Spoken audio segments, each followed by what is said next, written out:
సత్య సాక్షి అనుదిన మన్నా ద్వారా మీ అందరికీ శుభోదయం. నేటి ఉదయ కాలము 11 గంటలకు యేసు నేను స్వస్థపరచు ప్రత్యేకమైన కార్యక్రమం ఉంటుంది. ప్రతి వారు సకాలంలో పాల్గొవలసిందిగా కోరుకుంటున్నా. నేటి యొక్క బలమైన మాట లోక సువార్త 21వ అధ్యాయము 27వ వచనం. మనిషి కుమారుడు మేఘారుడై వచ్చుట చూచెదరు. ప్రభు అయిన యేసు ప్రభువారు తన యొక్క రాకడ యొక్క సూచనలు తన శిష్యులతో తెలియజేయడం చూస్తున్నాం.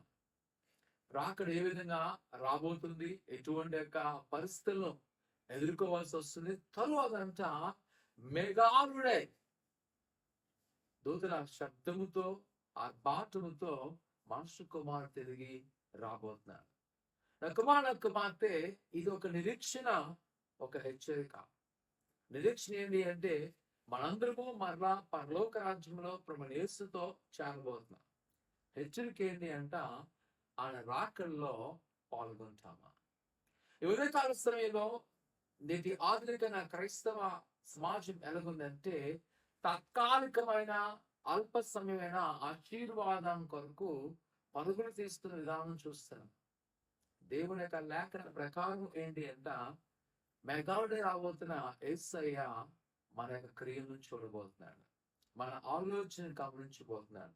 ఏ విధంగా మనం ఆయన విషయంలో ప్రవర్తిస్తున్నాం, ఏ విధంగా ఉంటున్నామో ఆయన యోచిస్తున్నాడు.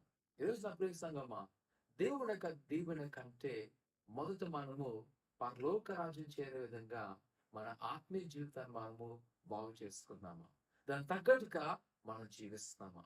ఈ రోజు నాకు కుమార్తె మనకు మనం సరి చేసుకున్నాము. మన శారీరకంగా, ఆత్మీయంగా, మానసికమైన మన ప్రవర్తన మార్చుకుందాం. దేవునికి ప్రభు యేసుక్రీస్తుకు అనుకూలంగా ప్రవర్తిద్దాము. ఆయన మన పట్ల చేయవలసిన కార్యములు ఆయన చేస్తాను. ప్రార్థన చేసుకుందాం. ఘనమైన దేవాలయం ఉన్నాను ఆయన, నువ్వు రాబోతున్న రామాచువి ఆయన, నీ రాకడ కొరకు నువ్వు కనిపెట్టక సహాయం చేయండి. ఓపికతో సహనంతో నేను ఎందుకు నిలబెట్టి నడిపించండి. మాలో ఉన్న ప్రతి అబద్ధం తీసివేయండి.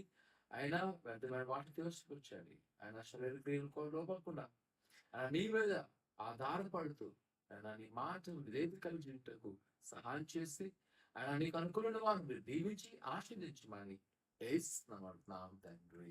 ఆమేన్. ప్రభువుని నమ్మకించండి. ఆయన పట్ల గొప్ప కార్యం చేయండి గాక. ఆమేన్.